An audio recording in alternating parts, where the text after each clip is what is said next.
नमस्कार, मी महेंद्र सिंग राजपूतनी. आपण पाहत आहात निर्भीड विचार न्यूज. राज्यात विधानसभा निवडणुका तोंडावर आहेत. त्यात आता राज्य सरकारने ऐन निवडणुकीच्या तोंडावर महिलांना दरमहा 1500 रुपये देण्याची घोषणा केली आहे आणि त्याचे नाव दिले आहे मुख्यमंत्री लाडकी बहीण योजना. यामुळे यापुढे आता राज्यात ज्या बहिणींचे उत्पन्न 2.5 लाखाच्या आत आहेत, ज्या योजनेस पात्र आहेत त्या मुख्यमंत्र्यांच्या बहीण, आणि ज्या महिला योजनेस पात्र नाही त्या मुख्यमंत्र्यांच्या सावत्र बहीण असे समजायचे का, असा प्रश्न आता पात्र नसलेल्या बहिणी विचारत आहेत. याआधीच राज्यात धान्य फुकट आहे, महिलांना एसटी मध्ये 50% सूट आहे. हे कमी की काय, आता पुन्हा 1500 रुपये फुकटची योजना सुरू होत आहे. 8 लाखांच्या आत उत्पन्न असलेल्या पालकांच्या मुलींना देखील मोफत शिक्षणाची घोषणा सरकारने केली आहे.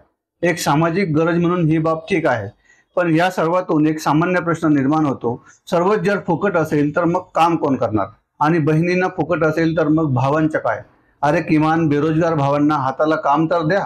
सर्वच फुकट द्यायचे आणि लोकांना आळशी आणि परावलंबी बनवायचे, आणि आपण मात्र सत्ता प्राप्त करायची आणि राजसुख भोगायचे, हा तुमचा उद्देश आहे का, असा देखील प्रश्न या निमित्ताने उपस्थित होतो. आज शेतकऱ्यांना मजूर मिळत नाही, मिळाले तर त्यांचा दर परवडत नाही, चुकून उत्पन्न आले तर त्याला भाव मिळत नाही. बियाणे, खते, रासायनिक खते यांच्या दरात प्रचंड प्रमाणात वाढ झाली आहे. त्यात वाढीव जीएसटीचा मारा तर आहेच. अशात जर कष्टकरी जनतेला फुकटची सवय लागली तर राज्यातील लोकांची कार्यक्षमता संपून टाकायची हे धोरण म्हणजे राज्याचा विकास, असे तुम्हाला वाटते का? मग राज्यातील बेरोजगार तरुणांनी करायचं काय? सरकारी आटा आणि जिओचा डेटा याचा वापर करायचा, सोशल मीडियातून, व्हॉट्सअप, युनिव्हर्सिटीतून ज्ञान प्राप्त करायचे आणि राजकारणांची झेंडे हातात मिरवायचे.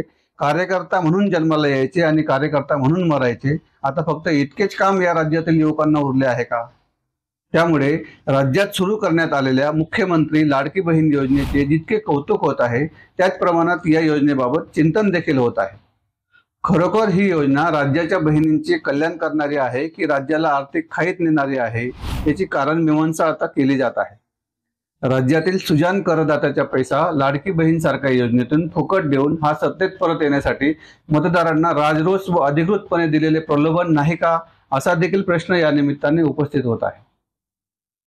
दुसरीकडे राज्यात भारतीय जनता पार्टीचे कार्यकर्ते आणि नेते या योजनेचा बोलबाला करून अधिकाऱ्यांच्या मदतीने शिबिरे घेत आहेत, आणि आम्ही या राज्याचे कैवारी आणि पालक आहोत या आविर्भावात माझ्या मतदारसंघात कोणीही पात्र लाभार्थी महिला या योजनेपासून दूर राहू नये याची काळजी घेत आहेत. अचानकपणे निवडणुकीच्या तोंडावर आपल्या बहिणीविषयी जागृत झालेले राजकीय कार्यकर्त्यांचे हे प्रेम खरोखर वाखाणण्याजोगे आहे. मग लोकसभा निवडणुकीत बारामतीत आपल्याच बहिणीसोबत काय झाले, कसा प्रचार केला गेला, तिला डावलण्यासाठी नको नको ते प्रयत्न केले गेले, आणि आज निवडणुकीच्या तोंडावर आपल्याला राज्यातील बहिणींची काळजी वाटते, हे सगळं प्रेम म्हणजे बेगडी नाही का, अशी शंका यातून उत्पन्न होते. मागील 2.5 वर्षांपासून आघाडी सरकारने काहीच केलं नाही. ते मुख्यमंत्री घरात घुसून होते. आम्ही राज्याचा खरा विकास केला. राज्यात खरी विकासाची चालना मिळाली ती 2 पक्षांना पडून तयार झालेल्या महायुतीच्या कार्यकाळात, असं राजरोजपणे सांगितलं जातं. मग आता देशातील मतदाराचा सामान्य प्रश्न आहे की जर आपण खरोखर विकास केला, करोडोच्या योजना आणल्या, आरोग्याच्या योजना आणल्या, मग आता निवडणुकीच्या तोंडावर आपल्याला आपल्या कर्तृत्वावर विश्वास का नाही? लोकसभेत जनतेने तुम्हास नाकारले, आता विधानसभेत देखील जनता आपल्याला नाकारेल हीच भीती आपल्या मनात आहे का, असा देखील प्रश्न या निमित्ताने उपस्थित होतो. आता राज्याच्या महिलांच्या जीवनात आमूलाग्र बदल करून त्यांना आर्थिक आधार देणारी मुख्यमंत्री लाडकी बहीण योजना काय आणि त्याचे वास्तव काय हे देखील आपण समजून घेऊया. नुकत्याच झालेल्या पावसाळी अधिवेशनात राज्याचे अर्थमंत्री अजित पवार यांनी राज्याचा अर्थसंकल्प सादर केला. त्यात त्यांनी प्रामुख्याने मुख्यमंत्री लाडकी बहीण योजना आणि मुलींचे मोफत शिक्षण या योजनांची घोषणा केली. ज्या अजित पवारांवर 70,000 करोड रुपयांच्या भ्रष्टाचाराचा आरोप आहे, त्यांना आपल्या पक्षात घेऊन राज्याच्या तिजोरीच्या चाव्या या पंतप्रधान नरेंद्र मोदी यांच्या संमतीनेच दिल्या गेल्या. आता मध्य प्रदेशच्या धर्तीवर लाडकी बहीण योजना सुरू करण्यात आली आणि या योजनेची प्रचंड प्रमाणात राज्यात सध्या चर्चा सुरू आहे. योजनेचा लाभ प्राप्त करून घेण्यासाठी महिलांची प्रचंड गर्दी उसळत असून कागदपत्रांची जमवाजमव करून फॉर्म भरण्यासाठी प्रयत्न सुरू आहे. 2 दिवसापूर्वी राष्ट्रवादीचे संस्थापक अध्यक्ष शरद पवार यांनी राज्यात लाडकी बहीण योजनेची कोणतीही शाश्वती नाही असे म्हटले. त्यात त्यांनी कारण असे दिले की यासाठी अर्थसंकल्पात कोणतीही तरतूद करण्यात आलेली नाही. तर दुसरीकडे अधिवेशनात घोषणा होताच या योजनेचा GR निघाला आता ही घोषणा होता होता जी.आर निघाल्याने अर्थसंकल्प मंजुरीची देखील प्रतीक्षा घेण्याची महायुती सरकारला गरज नव्हती का, असा प्रश्न विरोधकांकडून उपस्थित केला गेला। विशेष म्हणजे या संदर्भात काढण्यात आलेल्या जी.आर मध्ये सरकारने आपल्या अकार्यक्षमतेचा पाढा वाचला आहे। राज्यातील 50% महिलांमध्ये अॅनिमियाचे प्रमाण जास्त आहे। पुरुषांची श्रमबल रोजगाराची टक्केवारी 59% असून महिलांची 28% आहे आणि म्हणून महिलांच्या आर्थिक आरोग्यात सुधारणा करणे आवश्यक आहे असे या जी.आर मध्ये नमूद केले आहे। एकंदरीत हे सर्व नमूद करून सरकारने आपल्याच कारभाराचे वाभाडे काढले आहेत। यातून सरकारची अकार्यक्षमता सिद्ध होते। मात्र जर अशी राज्याची वास्तविकता होती तर मग राज्य कारभार करताना प्रत्येक घरात दरमहा लागणारा गॅस सिलेंडरला दरवाढ करून साधारणतः 700 रुपये प्रतिमाह आणि सामान्य नागरिक दरमहा वापरत असलेल्या पेट्रोलमधून प्रतिमाह 700 ते 800 रुपये, शिवाय इलेक्ट्रिसिटी, धान्य, खाद्यतेल, आवास्तव, जीएसटी इत्यादीच्या माध्यमातून सामान्यांच्या खिशातून दरमहा 2 ते 3 हजार रुपये ओरबाडून घ्यायचे आणि निवडणुकीच्या तोंडावर बहिणींची दया आली म्हणून तिला 1500 रुपये द्यायचे, ही कोणत्या प्रकारची राजकीय मानसिकता आहे? सदर योजनेसाठी राज्य सरकारने 46,000 करोड रुपयांची तरतूद केली असे नमूद करण्यात आले। एकंदरीत राज्याच्या अर्थसंकल्पाचा विचार केला तर ही रक्कम 20 ते 22% घरात जाते असे अर्थतज्ञांना वाटते।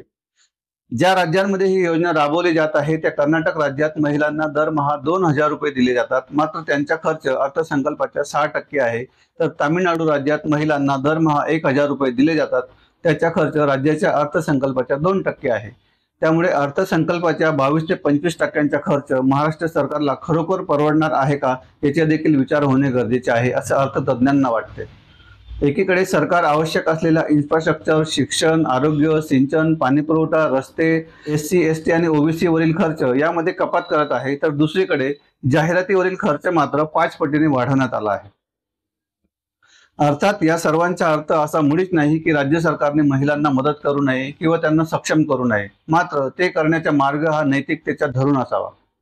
अगदी महागाई कमी केली, शिक्षणावरील शुल्क कमी केले, बेरोजगारांच्या हाताला काम दिले, आरोग्यावर भर दिला, तरी देखील राज्य दिवाळखोर न होता राज्यातील सामान्य कुटुंब सक्षम होऊ शकतात। मात्र दुर्भाग्य असे की सध्या राज्यातील जनतेला सक्षम आणि कार्यक्षम करण्याऐवजी तिला अकार्यक्षम करून परावलंबी करण्यात सत्ताधाऱ्यांना जास्त रस वाटत आहे। एकीकडे शेतकरी आत्महत्या करून आपले जीवन संपवत आहे, तर दुसरीकडे राज्य सरकार करोडो रुपयांची खैरात वाटत आहे। काल परवाच विश्वकप जिंकून आलेल्या भारतीय क्रिकेट टीमचे महाराष्ट्रात जंगी स्वागत झाले। त्यांना 11 करोड रुपयांची देणगी देण्यात आली। या खेळाडूंनी आपल्या देशाचे नाव उज्ज्वल केले आणि त्यांचा सन्मान करणे आपले कर्तव्य आहे, यात काही गैर नाही। मात्र याआधीच या टीमवर बीसीसीआयने 125 करोड रुपयांचा निधी खर्च केला आहे। बीसीसीआय देशातील सर्वात श्रीमंत अशी खाजगी संघटना आहे, जिच्या सरकारशी काही एक संबंध नाही, तरी देखील राज्याच्या तिजोरीतून सामान्य करदात्याच्या देण्यातून 11 कोटी रुपये खेळाडूंना देणे कितपत योग्य आहे, याचा देखील विचार होणे गरजेचे आहे। एकीकडे राज्य दिवाळखोरीच्या मार्गावर असताना दिवाळखोर भावांच्या कर्जमाफीसाठी महाराष्ट्र सरकार पुढाकार घेत आहे। अनिल अंबानीचे 1700 करोड रुपयांचे कर्ज महाराष्ट्र सरकार माफ करणार असल्याबाबतच्या वार्ता समोर येत आहे। पण सामान्य नागरिकाला हे कळत नाही की या लोकांकडे करोडो रुपयांची संपत्ती असताना त्यांना वारंवार कर्जमाफी का, सरकार यांची संपत्ती विकून का पैसे वसूल करत नाही? जर तुमच्या माझ्यासारख्या सामान्य माणसाने बँकेचा एखादा हप्ता भरला नाही तर आपल्याला व्याज दंड आकारला जातो, 1 महिन्यापेक्षा जास्त अवधीमध्ये रक्कम भरली गेली नाही तर आपले सिबिल देखील खराब होते, कोणत्याही बँकेत आपली आर्थिक पत शिल्लक राहत नाही। मग अदानी अंबानी सारख्या धनाढ्य लोकांची करोडो रुपयांची कर्जे बुडीत खात्यात टाकून माफ केली जातात, तरी देखील त्यांना बँका नव्याने करोडचे कर्ज देण्यास तयार राहतात। मग या देशात सामान्यासाठी वेगळा न्याय आणि धनदानकांसाठी वेगळा न्याय आहे का, हे विचारण्याची वेळ आता येऊन ठेपली आहे। आता इतके सगळे करून लाडक्या बहिणींची सोय केली, मग लाडक्या भावांचे काय, हा प्रश्न अनुत्तरित राहतो। त्यामुळे आगामी काळात मुख्यमंत्री माझी लाडकी बहीण या योजनेचे भवितव्य काय, त्याचा कितपत लाभ राजकीय पटलावर सत्ता प्राप्त करण्यासाठी होईल, यातून बहिणींचे आयुष्य सुकर होईल की राज्याची तिजोरी रिकामी होईल, हे आगामी काळात कळेलच। लोकसभेत जनतेने महायुतीला नाकारले, विधानसभेत काय हे देखील स्पष्ट होईल। त्यामुळे या सर्व मुद्द्यांबद्दल आपणास काय वाटते हे आम्हाला कमेंट करून नक्की कळवा। ताज्या राजकीय बातम्यांसाठी आमचे चॅनल लाईक करा, शेअर करा आणि सबस्क्राईब करा। धन्यवाद।